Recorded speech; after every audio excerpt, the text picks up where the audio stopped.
Olá, meus amores! Tudo bem com vocês? A ProRegiane espero, sinceramente que sim. Que vocês estejam muito bem em casa, se cuidando e estudando também, viu, turminha? Então hoje nós vamos dar seguimento ao nosso estudo sobre o populismo no Brasil. Capítulo 9. Fique ligadinho aí, né? Porque é aquele assunto muito importante. Na verdade, né, os conteúdos de história do nono ano, são conteúdos que vão estar aí para vocês, né, na vida. Então, gente, ainda falando sobre a questão do populismo, defino mais uma vez, trago mais uma vez a conceituação do que seria o populismo. O populismo seria aí um momento, né, da história do Brasil, tá, que a gente tem algumas figuras, alguns representantes políticos sendo extremamente carismáticos, estando aí junto à ideia realmente do povo. Então, eram políticos, independente de ser de direita ou de esquerda, mas que tinham discurso popular, que ganhavam a massa, que falavam em nome da massa, que não importava como ia ser feito, tá? Mas aí prometiam realmente mudar a situação dessa população. Tá bom, meus amores? Seja no discurso da campanha, seja no ato mesmo do seu governo. Tá bom? Esse movimento do populismo, ele não é exclusivo do Brasil, tá? Esse mecanismo do populismo, ele aconteceu em vários países da América Latina, né? E hoje, até hoje, permanece em alguns países, né? O caso aí da Argentina, né? E outros países aqui da América, que continuam ainda vivendo essa república populista. Então, consiste numa relação direta entre o líder, bastante carismático, e o povo. Aqui a gente precisa entender que os atos e investimentos de políticas públicas são praticamente, meramente intervencionistas. Então, o ponto não é resolver o problema, é intervir, né? É fazer paliativos, vamos colocar assim de maneira mais clara. Ou seja, a prática do assistencialismo para o povo, gerando medidas, né, de impacto e pouco efeito. Na verdade é isso, né? Políticas superficiais para atender problemas da população de forma imediatista, superficial. Essa é a característica do populismo. Esse populismo no Brasil, que é conhecido como República Populista, ele vai de 46 a o golpe, né, militar de 64. Então, esse período aí a gente conhece como República Populista. Tivemos 5 presidentes aí, né, nesse período dessa República Populista. Já trabalhamos 2 na aula anterior, então se está com dúvida tem que voltar lá. Hoje nós vamos trabalhar os 3 restantes. Então, quais foram esses presidentes da República Populista? Dutra, tá? Que vai aí de 46 a 51. Getúlio Vargas, que volta no seu governo democrático e entra para a história, né? Como ele disse, eu saio aí, né, da vida e entro para a história, né? Porque ele é nesse período que ele comete suicídio, então vai de 51 a 54 no suicídio de Vargas. Getúlio, queremos falar de Getúlio de novo. Juscelino Kubitschek, tá? De Oliveira, que vai de 56 a 61. Nós temos Jânio, né? Jânio Quadros, que vai de 61, né? Fica só o ano de 61. E temos aí João Goulart, que vai de 61 a 64, sendo o presidente que vai receber aí o golpe militar. Tá bom? Então, minha gente, aqui a gente tá falando dos presidentes da República Populista no Brasil. Trouxe aqui a imagem, né? Porque vocês precisam lembrar aí, né, dessas figuras históricas. Então, né, aqui do primeiro para o último. Então, a gente teve aqui Dutra, Vargas, JK, tá? Jânio Quadros e João Goulart.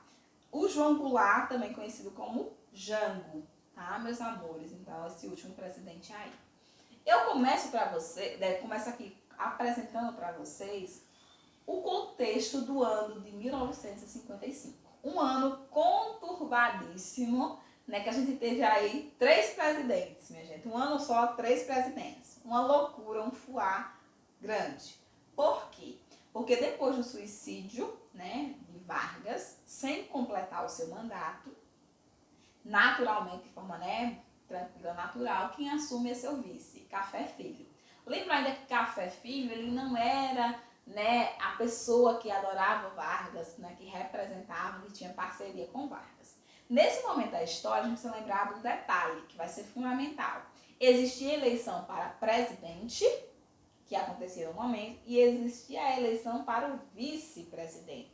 Então até se montavam chapas, tá? Com vice, presidente e vice. Mas não necessariamente ia ser eleita a chapa, tá bom? Então foi o que aconteceu aqui com Vargas e Café Filho. Então Café Filho era vice, né, de Vargas e assumiu o governo até as eleições de 1955. Tinha um posicionamento totalmente contrário ao que Vargas, né, pensava. Na verdade, ele assume, mas já deixa claro, né, que vai ficar só para terminar o mandato, porque não tem muitas pretensões naquilo dali. Né? Pelo menos é o que ele deixa no discurso de posse. Né? Ele diz no discurso de posse. Então, ele vai ficar de 24 de agosto, né, da morte de Vargas, até dia 8 de novembro de 1955. Só que ele é tanta pressão, né, que comete suicídio, Vargas, ele estava no poder, mas já não estava aguentando, alegou problemas de saúde e se retirou, né, problemas cardíacos. Aí quem assumiu foi Carlos Luiz, né, que era aí o presidente da Câmara dos Deputados, né, era o caminho natural, até porque o presidente já tinha morrido, que era Vargas, né, então estava o vice recusou, né, por conta da saúde. Então quem é que ia assumir? O presidente aí da Câmara dos Deputados, que era Carlos Luiz. Carlos Luiz nem assinou o termo de posse, porque passou somente 3 dias, do dia 8 ao dia 11 aí, de novembro de 55. Já tinha o vice, né, tinha renunciado, já não tinha mais o presidente. O vice, né, precisou sair por questão médica. Esse daqui, né, foi colocado, né, recebeu aí um impeachment, foi retirado, porque não se posicionou, né, de forma correta em algumas situações tensa naquele momento, porque já se ensaiava a questão do golpe militar. Tá bom, minha gente? Então, por ele não ter tido realmente uma postura, né, ele foi aí, né, sofrer essa questão da retirada. Quem assumiu? Nereu Ramos, que já era presidente do Senado, minha gente, e ficou aí, né, durante 2 meses e 21 dias, do dia 11 de novembro, né, de 55 até 31 de janeiro de 56.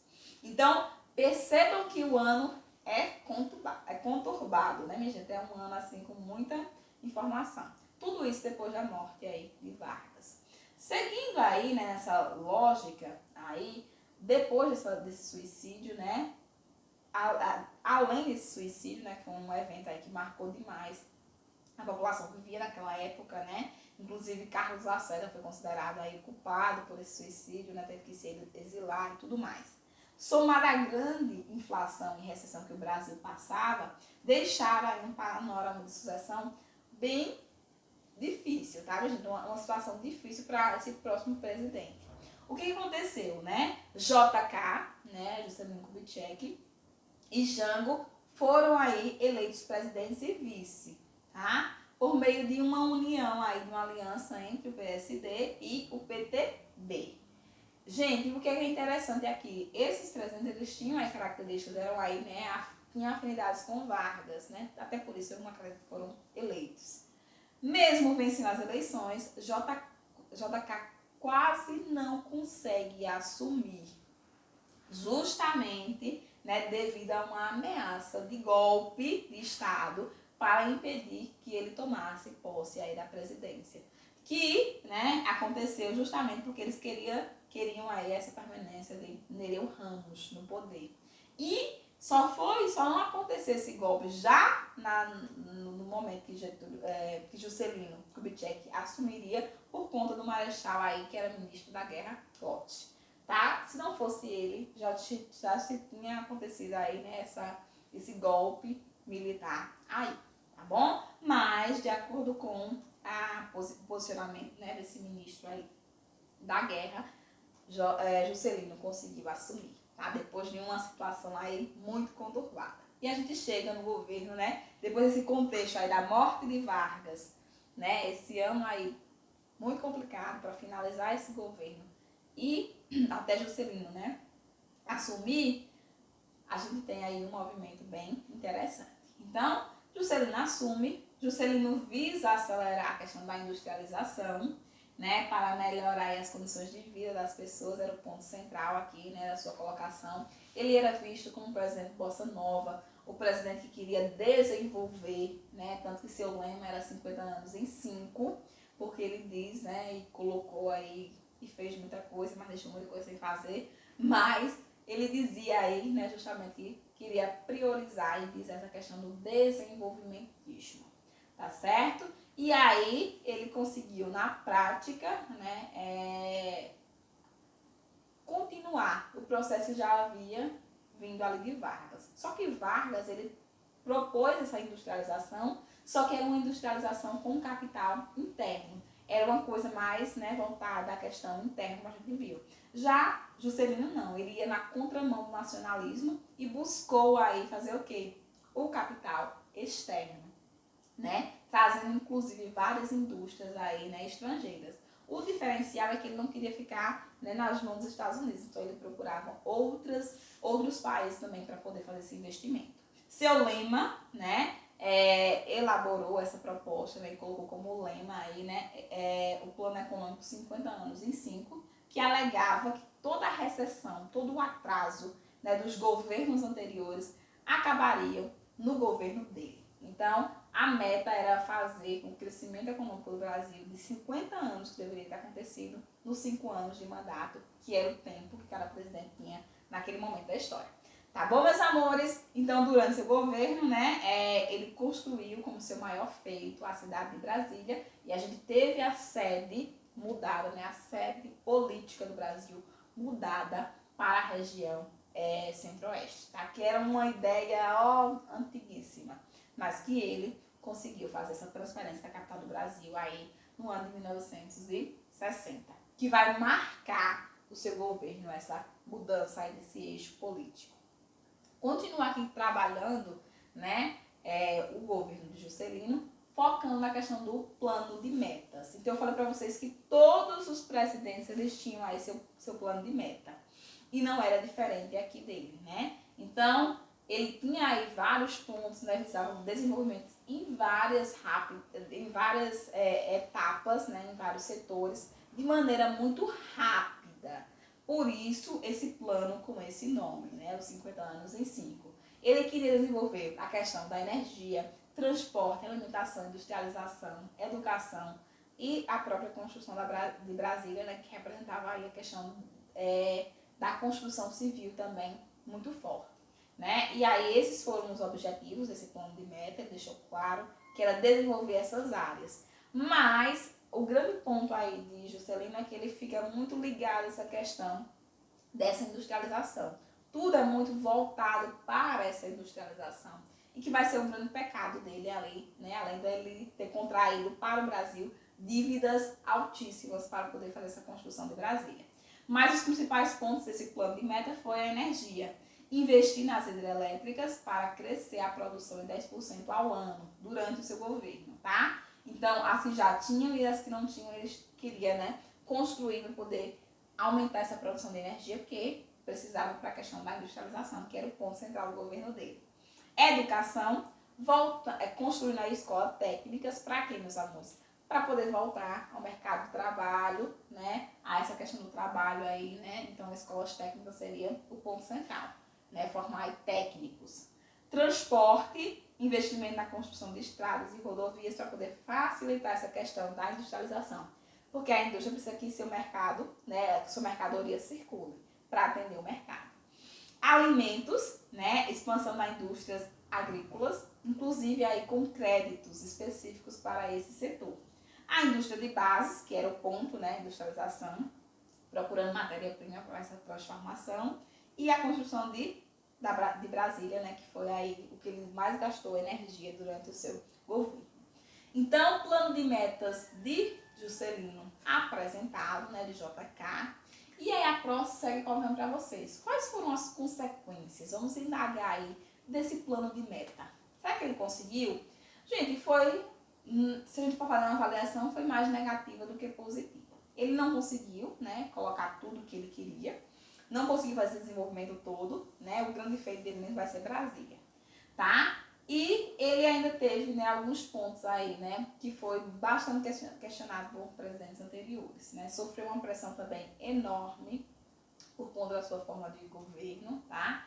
Apesar de colocar muito essa questão da industrialização, dos carros, das televisões, né, mas ele ainda teve também uma pressão gigantesca. Teve aí um acelerado, né, processo industrial, que era parte do seu plano aí, né, mas acabou não resolvendo os problemas sociais, que foi o que ele foi, né? Foi para isso que ele foi eleito, né? Com seu discurso populista, né? Então, o objetivo específico foi atender a industrialização e acabou deixando de lado as suas pautas ligadas à questão social. Outro problema foi a questão da industrialização, que acabou concentrando, né, tanto o dinheiro quanto a industrialização na região sudeste. Por isso, né, ciente disso, tentando minimizar já no final do seu governo essa questão da concentração na região sudeste, né, durante seu governo, ele fez o quê? Criou a Superintendência do Desenvolvimento Econômico do Nordeste, a SUDENE.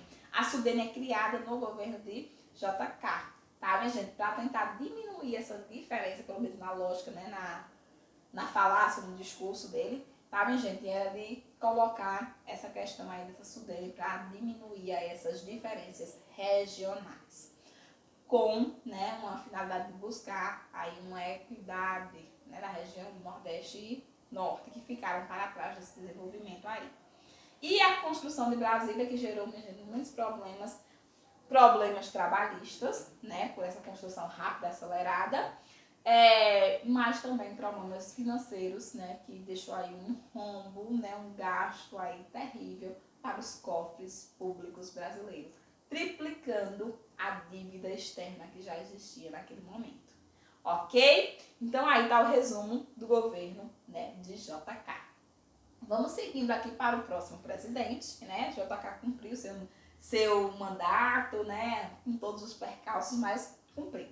O próximo presidente, né, a ser eleito, chega aí, ó, com uma vassoura. Ele ia para o comício, de fato, com uma vassoura, tá, minha gente? Tanto que eu coloquei aqui aspeado, né, varrendo a corrupção, que era o lema de Jânio Quadros. Ele chega ao poder em 1961, literalmente, né, com a vassoura na mão. Então, ele tinha, né, esse discurso populista de vou acabar com a corrupção. Então, o lema de Jânio era a questão da corrupção. Então, ele chega dizendo que ia por fim, né, a questão da inflação, que estava gigantesca no governo, né, Juscelino anterior, e também colocando aí essa questão do fim da corrupção.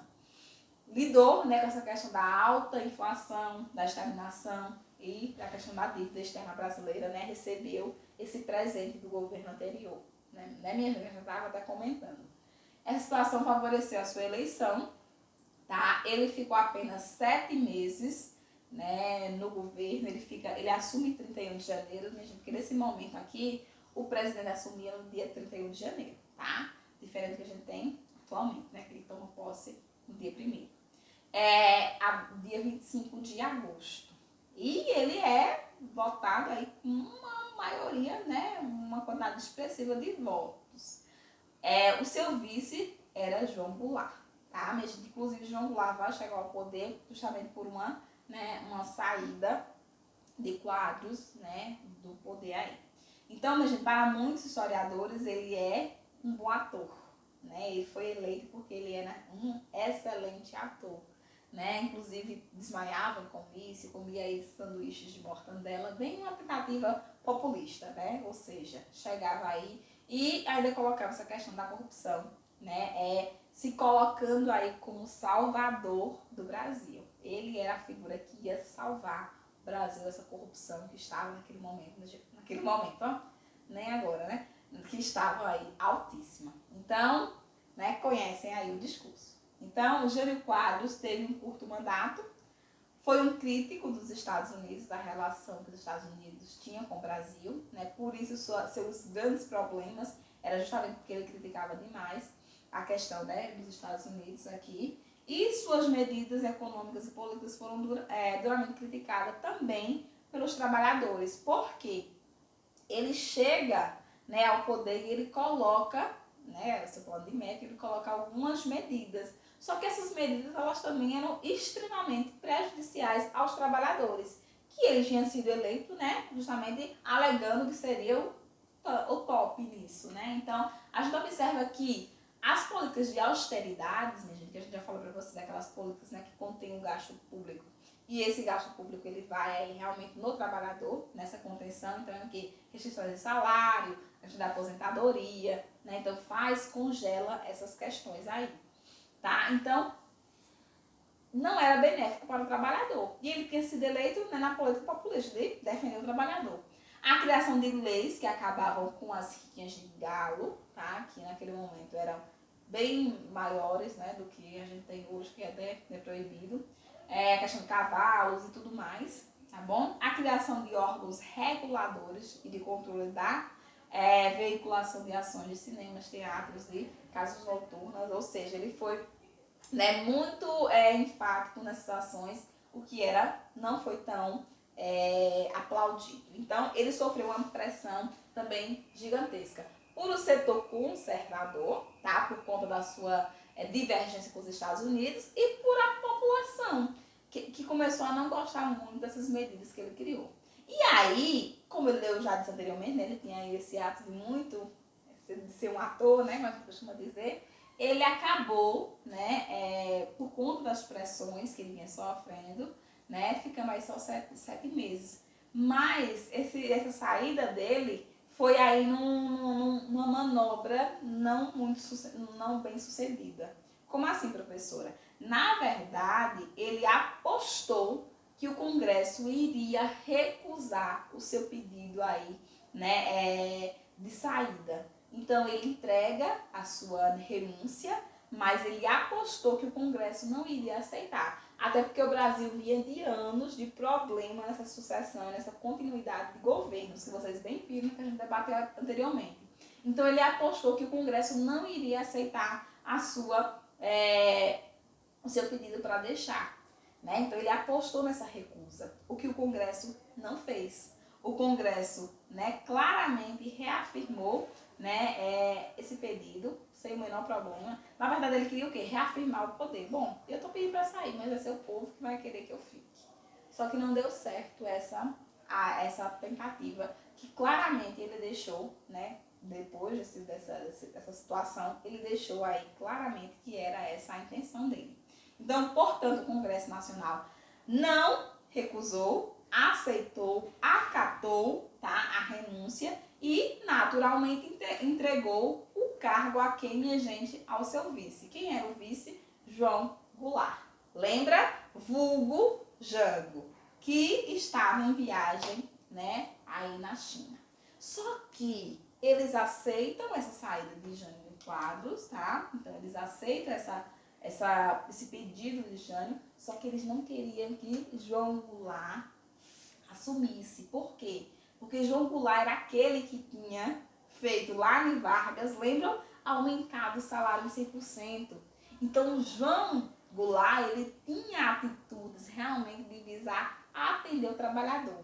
E a elite ficou apavorada, né, com a ideia dessa pessoa, dessa figura, chegar ao poder. Então, minha gente, a chegada de João Goulart à presidência não foi tranquila, tá, minha gente? Pelo contrário, foi marcada por várias tentativas de golpe para que ele nem chegasse a assumir. Como quando, né,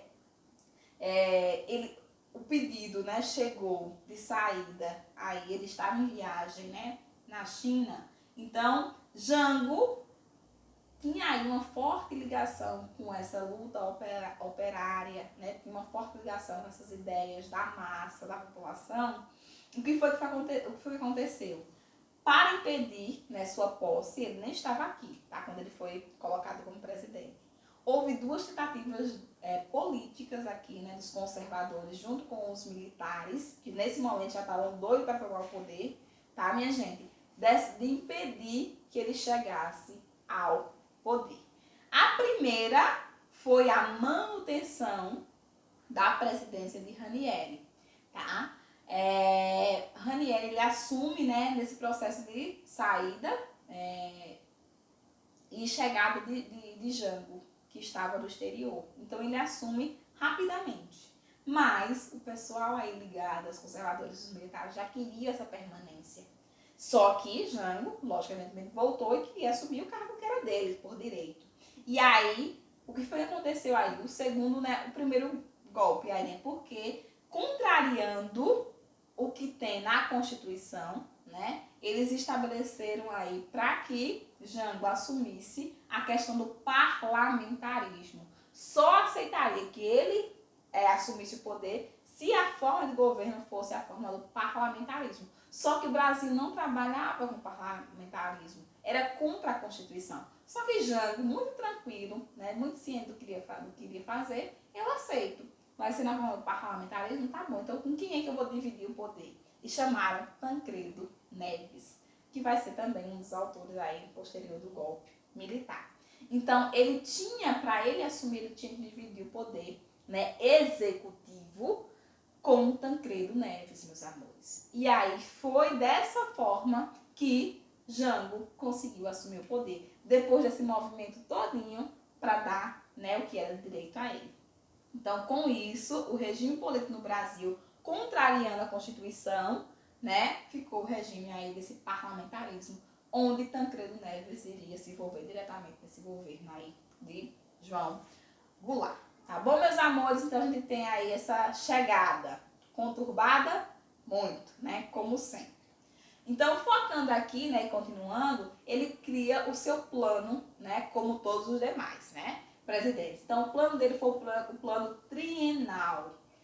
É o primeiro plano que ele cria. Qual é o objetivo desse plano aí, minha gente? Aumentar o produto interno bruto em 7%, investir 3,5 trilhões de cruzeiro na questão da reestruturação dessa indústria, tá? Atingir a renda per capita de 363 dólares, né? Ou seja, per capita por cabeça, né? Por pessoa, aí crescimento de 70% da indústria brasileira. Então, esse plano trienal aí que ele cria tinha esse objetivo. Só que esse plano não gerou os resultados que ele esperava, né? Justamente por conta da inflação, que já estava numa situação aí, ó, altíssima. E ela piorou, né? Então, a inflação, que era o grande bicho-papão naquele momento, né? Tinha aí colocado vários presidentes em situações difíceis, não seria ele diferente.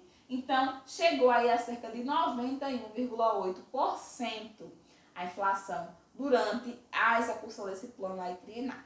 E aí, minha gente, ele, né, já agoniado na situação que ele estava, as críticas aumentaram demais diante desse fracasso desse plano, e ele com medo, né, de ficar isolado, ele já estava isolado pelo setor, né, dos conservadores, dos militares, dos empresários. Então ele fez o quê? Né, com esse medo, esse isolamento, em que essa derrubada acontecesse. Ele acabou se aproximando dos esquerdistas, né, se aproximando aí do pessoal ligado a esse movimento mais de esquerda.